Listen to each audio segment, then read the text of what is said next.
I got recently invited to an event for Hillary Clinton, and they wanted to talk to me and other black business people about supporting Hillary Clinton. Now, first of all, if you look at her entire brain trust on her campaign, there's nobody black in it. Not at all. And she was appointed Secretary of State by a black president. There's a black man occupying the White House, but she's got no African Americans around her. But the only black people that work in her campaign that are remotely senior deal with black people. So my question was, is this a group of black real estate developers? No, black business people from around the country. I said, so we are all focused on a black issue. Exactly. You're not talking to me as a business person who's in real estate. I said, they're all from New York? No, they're around the country, Chicago, etc. So you're gathering all the black people so you can have one-stop shopping. Yeah. Right? So that's how they've dealt with us. That's why we have black leaders, if you will. There's self-anointed black leaders because the politicians want one-stop shopping. There's no white leader. No. Okay? There's no Latino leader. That's very right? true.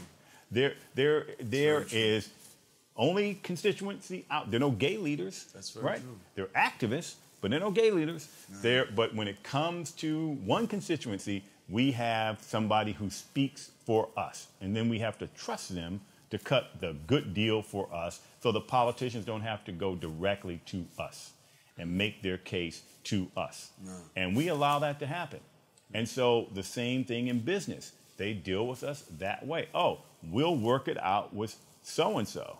And that covers the black people because it's a black issue. You are not a person in film. You're not a journalist. You're a black man. And you are not, you're not a person who lives in Florida with a history of being from the Virgin Islands. You are a black man. And that's the defining aspect of who you are. And that's how we see you. Now, we don't need to know anything else about you. On this one dimension. Yeah, you're just that. Character. And that's how the politics is done with us, and that's how business is done with us. And that's why we have gotten such poor results. Think about this. There is no other constituency that is blindly supporting Democrats. No one. Right? No So one. everybody's agenda is being talked about by the Republicans. You look at the Republican and Democratic debates, they're all talking about immigration, right? Yes, they are. They're all talking about manufacturing, Yes, right? they are. They're all talking about, economic issues in terms of providing capital to small businesses, right? Yeah. But one group of people is talking a little bit about black people, but not enough to offend anybody else, but just enough to pacify. And then the Republicans aren't saying anything. No, they don't Because have to. they say, okay, well, we can write them off. Yeah, they don't have because they're going to go 90% to 95% with the Democrats, so why waste our time? But I do think that Trump has tapped into the era of the anti-politician.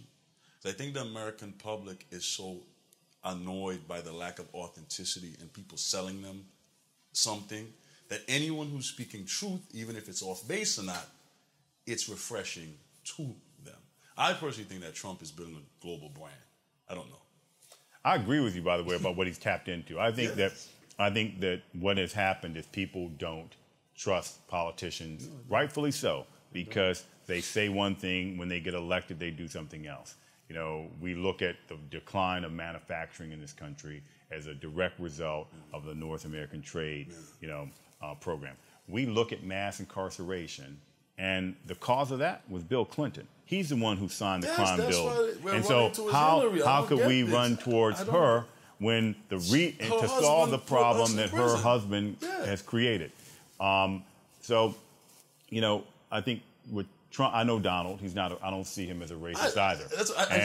I just think he's undisciplined. He's opinionated, and he doesn't care if he offends people. Those are not great qualities. But I believe that the public is saying we rather vote for someone who may be offensive sometimes, but at least we know that they're speaking how they feel. They're being honest and authentic, and he's competent. Yeah, he is. Because if someone lies to you, they're disrespecting you. Right. If you speak honest to me, you respect me. And if you speak honest, I think if we speak the truth, then we can figure each other out. Right. But if you begin everything on a lie, there's no coming back from that. No, and of course, if you don't have any core principle, then you can't be trusted. So I think the challenge that we have is that people, like if you look at, say, Hillary Clinton, the majority of the people don't trust her, and about half the country dislikes her.